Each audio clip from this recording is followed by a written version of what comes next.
Hey, you know who? Well, today's a big day, and I'm going to tell you why it's a big day. Because CBS Evening News is in the house. They're coming here today to see me. Evidently, they saw my videos on YouTube, joined the rest of the crowd, and amazingly enough, liked them. Liked them enough to come pay me a visit and talk about it. So,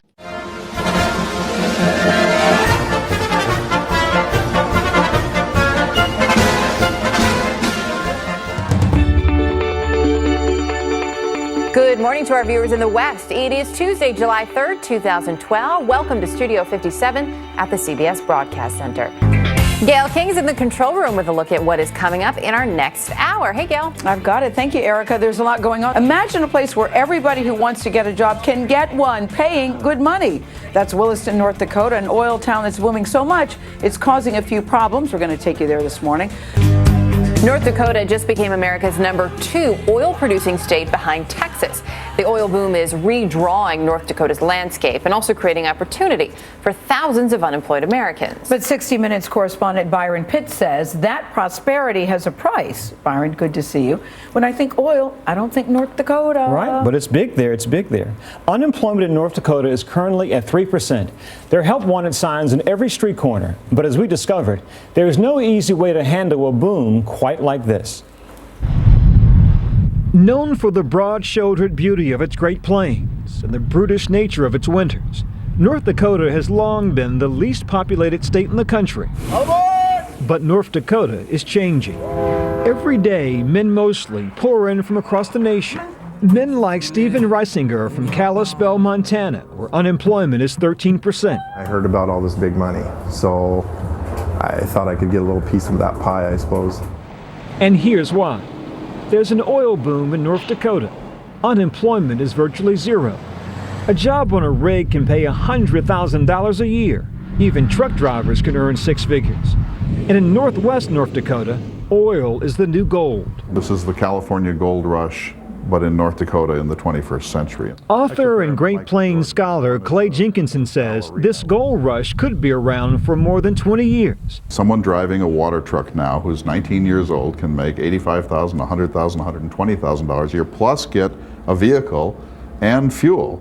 7,000 active wells and 211 rigs are extracting oil from them. Just 2 years ago, there were only 126 rigs. For all of your enthusiasm, I still hear a but in the room. Well, it depends on the individual. I mean, the but in the room is there are people living in the impacted communities whose quality of life has gone up and down at the same time. Suddenly there's prosperity and there's rural renewal, but there's traffic, there's dust, there's strain. Maybe this is the price of progress, but you can see they're lined up. They weren't prepared for the influx of people so fast. Melissa Meyer feels that strain. So life has changed. Life has changed. And it's not for the better, I don't feel. Meyer and her family grew up in Williston, epicenter of North Dakota's oil boom. Here the population is more than doubled in 2 years. So some folks would be surprised to hear there's a downside to this prosperity. There is. And we're a small town. We're not equipped to have 25, 30,000 people here. And now they're expecting 60 is what the long range number could be. We just aren't equipped for that many people to be here. Is it the price of prosperity? I think it is. A couple months ago we got another thing about our house value raising again. So there are increases in our property tax. We understand that this is one of the phenomena that you put up with in a boom. Now you used this term before, and I've heard it several times. What's a man camp? A man camp is a place where you level it off and put in sewer and water and electricity. They're often FEMA trailers, but you put up 200 or 500 or 1,000 in a place outside of one of these communities. These camps are here because we don't have housing. Those individuals who are able to land consistent work with one of the oil companies and a place to stay are considered the lucky ones. Just roll the window down and... Gregg Zart came from Seattle, Washington to Williston and spent his first 6 months in his van. Now he's upgraded. This is Gregg's new home. Sweet home. Then there are those newcomers who run out of options and take refuge in their cars or RVs, public campsites, or at Walmart for the night. We'd like to get your name, phone number. This is where we found local Williston pastor Jay Reinke. I've got floor space. I mean, what does it cost me to put somebody on the floor? We've got cots, but I can't just ignore that, you know? But skyrocketing mortgages and rents and the lack of housing aren't all. Williston now deals with a 200% increase in crime that overwhelms local law enforcement. 10-4. What kind of crime is on the rise? DUIs, driving under the influence, driving under suspensions. You been drinking tonight? Yes, I have. Sir. Okay, because I do smell alcohol coming This from. night, officers found a man who was wanted in Minnesota. He's revoked driver's license, and he has a warrant for his arrest. From 2009 to 2011, DUI arrests in Williston increased 40%. Criminal complaints 31%. And residents started noticing the oil workers weren't the only new visitors in town. Is that a sound from every day? It is every day. So these are 3 separate families living in the backyard? Yep, 3 separate families living in the backyard.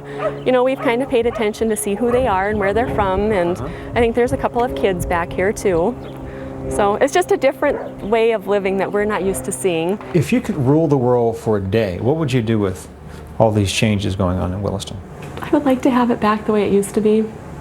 I mean, not to be mean, but I'd like these people to leave. Hey, has anyone ever said, I'm not sure how to phrase this, look, you know what, it's unfortunate, it's happening, get over it? Oh yeah, many people have said that. And many of the locals think this is great, have opened up their houses to the strangers.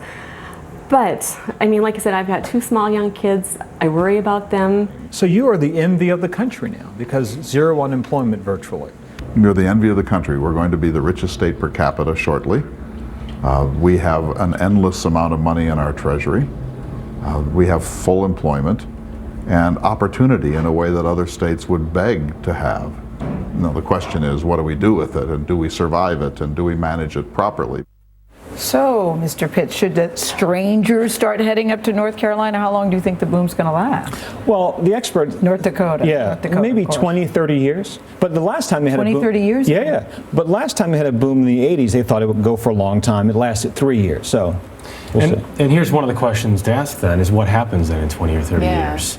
Well, when everything leaves? Sure, exactly. And that's what happened to towns like Williston last year. They built all these new hotels, these new structures, and then the boom goes away and they hit hard times. So is that one of the reasons that they haven't built up, or is it simply that the boom has happened too quickly for them to build that necessary infrastructure? Too quickly, in one word, winter.